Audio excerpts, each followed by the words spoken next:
بسم اللہ الرحمن الرحیم۔ میرے امام کا ایک ہی بیٹا حضرت امام زین العابدین، ان کے 6 بیٹے کتابوں میں آتے ہیں، کم اور زیادہ کی روایتیں بھی ملتی ہیں۔ امام زین العابدین ایک لخت جگر اور ایک خاندان کی سپہ سالار بی بی، کون بھلا؟ حضرت سیدہ زینب یہ جناب زینب جب پیدا ہوئی تھی نا، تو حضرت علی رضی اللہ تعالیٰ عنہ فرماتے ہیں کہ حضور سفر پہ گئے ہوئے تھے، تو مجھے سیدہ فاطمہ نے کہا کہ بچی کا نام رکھو، تو میں نے کہا کہ میں نے پہلے رکھے ہیں۔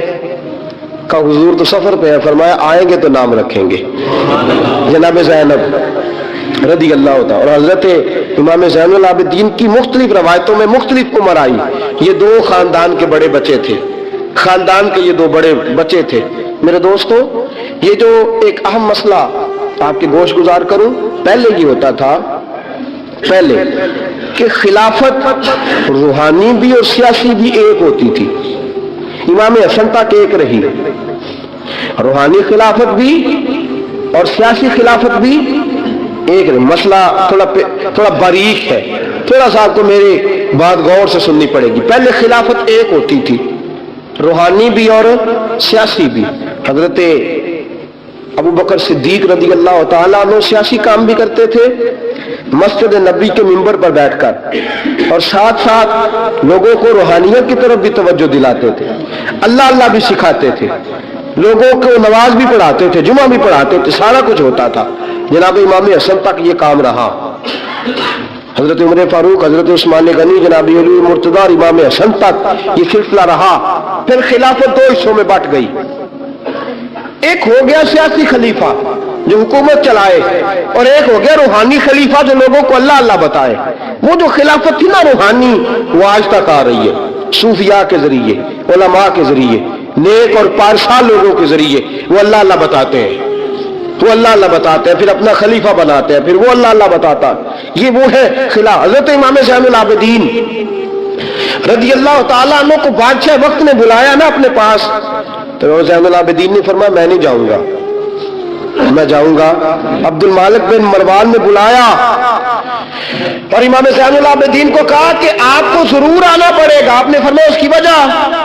اس نے کہا جی وجہ یہ ہے کہ آپ کی طرف لوگوں کا رجوع بہت ہے، لوگوں کی توجہ بہت ہے، دل کھینچے چلے جاتے ہیں۔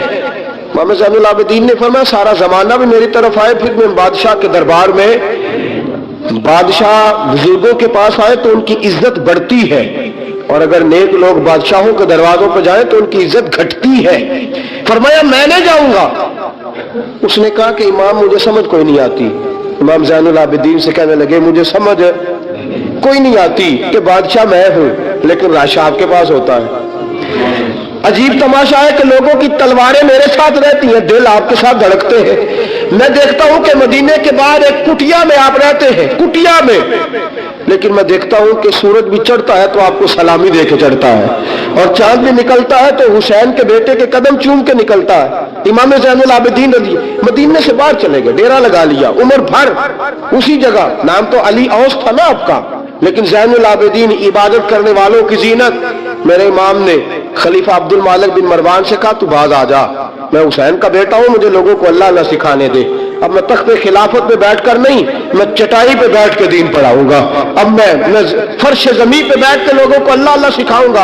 امام زین العابدین کو خلیفہ عبد المالک بن مروان ہوا پتہ کیا تھا؟ تھوڑی سی تاریخ بتا دوں۔ یزید کے مرنے کے بعد اس کا بیٹا آیا، وہ 40 دن تک رہا، میں نے 10 محرم کو بتایا تھا۔ اس نے کہا میں اپنے باپ کو بھی اس قابل نہیں سمجھتا تھا، چھوڑ کے چلا گیا۔